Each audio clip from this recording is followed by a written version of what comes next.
PlayStation, the dominant console of this generation, only exists because of a failed deal between Sony and Nintendo a long time ago, without which there could have been no PlayStation today. So let's go back in time and take a look at the story of the PlayStation series.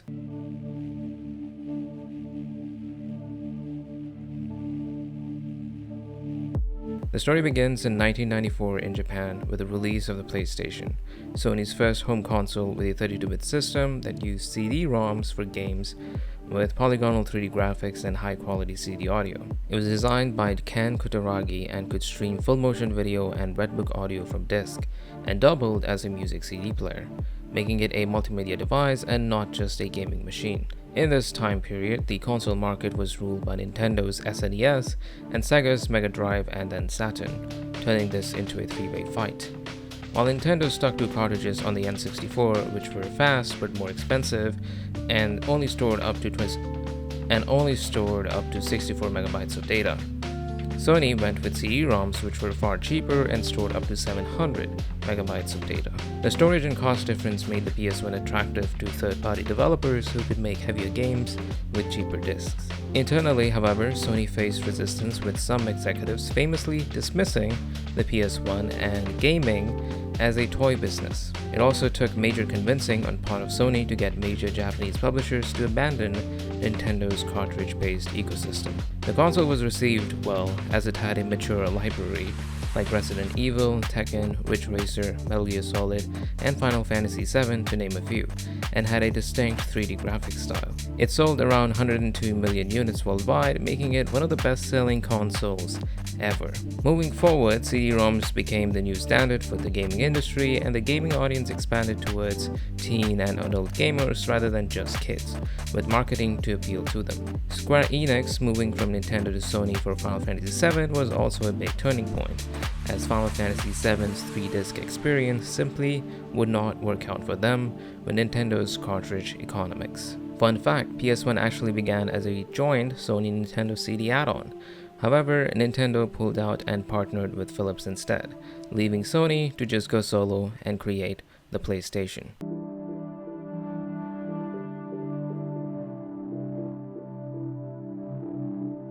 PlayStation 2 released in 2000, first in Japan and then later to the world. It was a 128-bit console built around the custom Emotion Engine CPU and a DVD drive.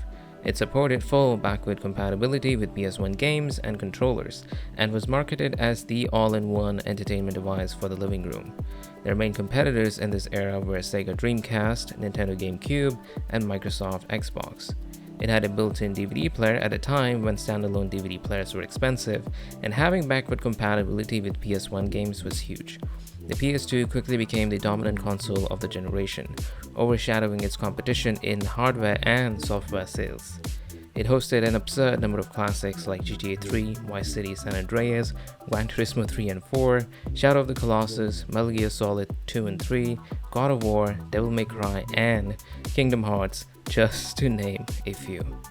It sold around 160 million units worldwide, making it the best-selling home console in history. Now, there are people who argue that these sales figures are so high because many people basically bought it as a cheap DVD player that you could also play games on. But regardless, it's still at the top of the charts. Fun fact, over 8 billion pieces of software were sold for the PS2 alone, which is crazy.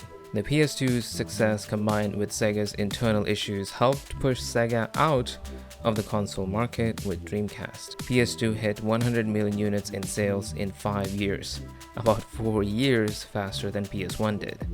The PS2 Slim model slashed manufacturing costs, added built-in Ethernet, and prolonged the console's life well into the PS3 era, even getting God of War 2 in 2007, long after the PS3 launch.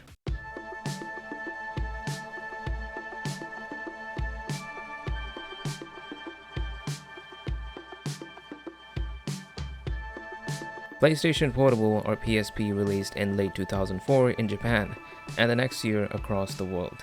It was Sony's first handheld and was positioned as a console-quality portable with a large widescreen LCD, 3D graphics compared to a scaled-down PS2, a UMD optical disc, and Wi-Fi. The mid-2000s handheld market was dominated by Nintendo DS, which ultimately outsold the PSP by a wide margin. Now, a lot of people attribute these lower sales because it was very easy to run homebrew on the PSP, but it's hard to attribute it to a single cause. The PSP was still, of course, quite successful, with many describing it as a PS2 in your pocket. It was commercially successful, but not dominant in its space, selling more than 76 million units by 2012. It had several portable versions of big home franchises like God of War, Gran Turismo, and Monster Hunter. The last was especially popular in Japan.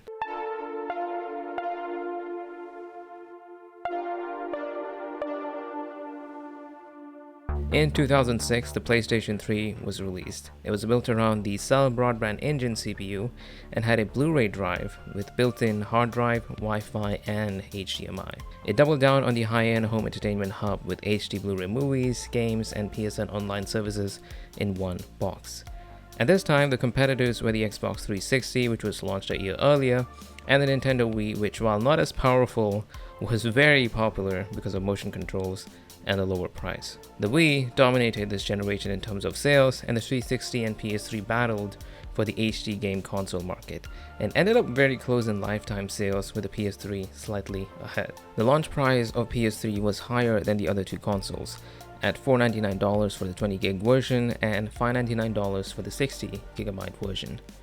The R&D cost of the Cell CPU alone cost Sony about $1.7 billion to develop.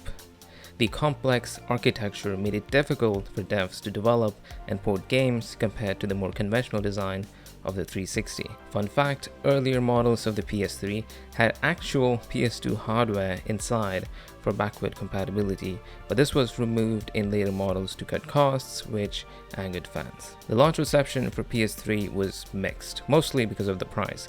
However, over time the perception changed as the price dropped, and with the release of strong exclusives like the Uncharted series, The Last of Us, God of War 3, Metal Gear Solid 4, and Gran Turismo 5, just to name a few. The PS3 sold around 87 million units in its lifetime. Bundling the Blu-ray drive inside the PS3 helped Blu-ray beat the HD DVD and became the new HD movie standard.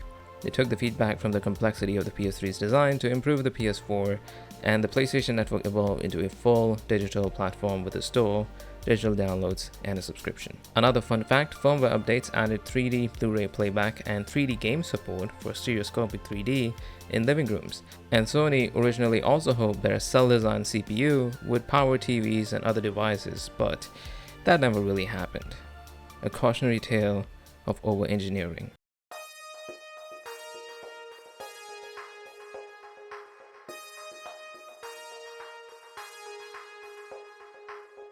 Jumping to 2011, we see the release of PlayStation Vita, the second handheld made by Sony.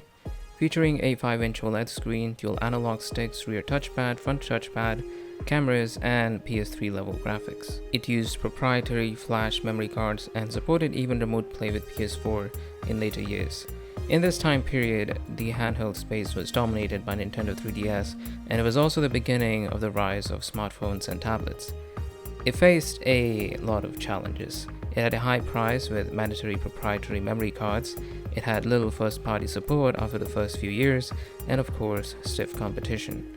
While the Vita was loved by many for a lot of reasons and had some great ports like Persona 4 Golden, Killzone Mercenary, and Gravity Rush, but it underperformed commercial expectations despite a devoted fanbase.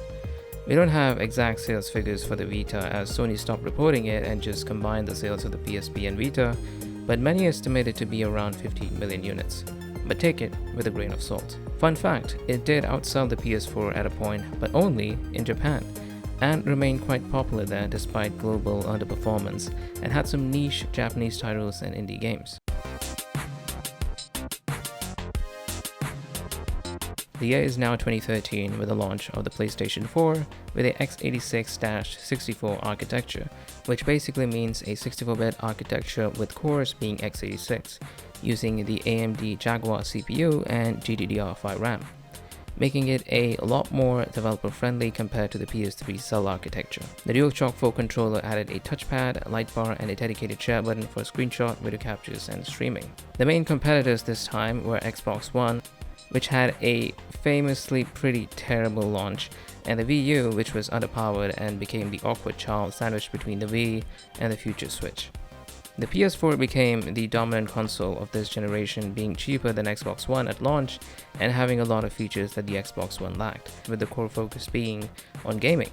Unlike Microsoft pushing TV and entertainment on the Xbox One, with gaming being sidelined. The console was received very well. It was powerful, had good hardware and a great library, and the integrated streaming and sharing tools actually felt good rather than just being a gimmick. It sold around 117 million units by 2022, making it one of the top 5 best-selling consoles in history, and Sony's second best-selling console after the PS2. The PS4 had a legendary library of first-party games like Bloodborne, Uncharted 4, Horizon Zero Dawn, God of War 2018, Marvel's Spider-Man, Ghost of Tsushima, just to name a few. Fun fact, you can share discs on the PS4, something they memed about as seen on this clip, released by PlayStation, which was a mockery of the Xbox One, which did not allow this.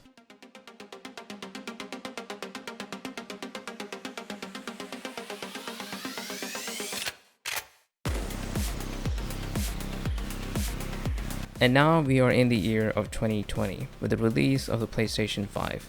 It had a custom AMD Zen 2 CPU and a RDNA 2 GPU, and a high bandwidth custom SSD, with focus being on near instant load times for games, hardware accelerated ray tracing, and advanced DualSense controller with haptics and adaptive triggers. The PS5 Pro was released later in 2024 with roughly 46% more GPU performance, faster ray tracing, AI-based PSSR upscaling, and a 2TB SSD. The main competitors for the PS5 in this generation were the Xbox Series X and S and the Nintendo Switch, which was still selling very well as a hybrid portable/docked home console. Despite the PS5 and Xbox Series X and S being close in performance, the PS5 was still the dominant console between the two for the high-end console segment, while the Switch remained ahead in total sales sold across the trio. However, they faced a lot of issues at launch.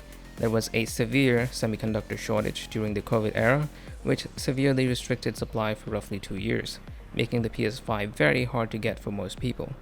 This resulted in a massive scalper and reseller market, which pushed prices way above the MSRP. It didn't have a lot of true next-gen exclusives, and most of its library were cross-gen titles from the PS4 library. The console itself was received very well, with the SSD having a noticeable impact on load times, and the DualSense controller being heralded as being a game changer and set a new bar for controllers. As of 2025, the PS5 has sold around 80 million units, making it already one of the top 10 best-selling consoles of all time, closing in on the PS3's 87 million unit sales. Sony has even called the PS5 the most successful PlayStation generation in terms of revenue, surpassing the total sales revenue of PS1, PS2, and PS3 combined. The supply issues eventually were resolved and cemented the PS5 as the dominant high-end gaming console of the generation. And that is the story of PlayStation.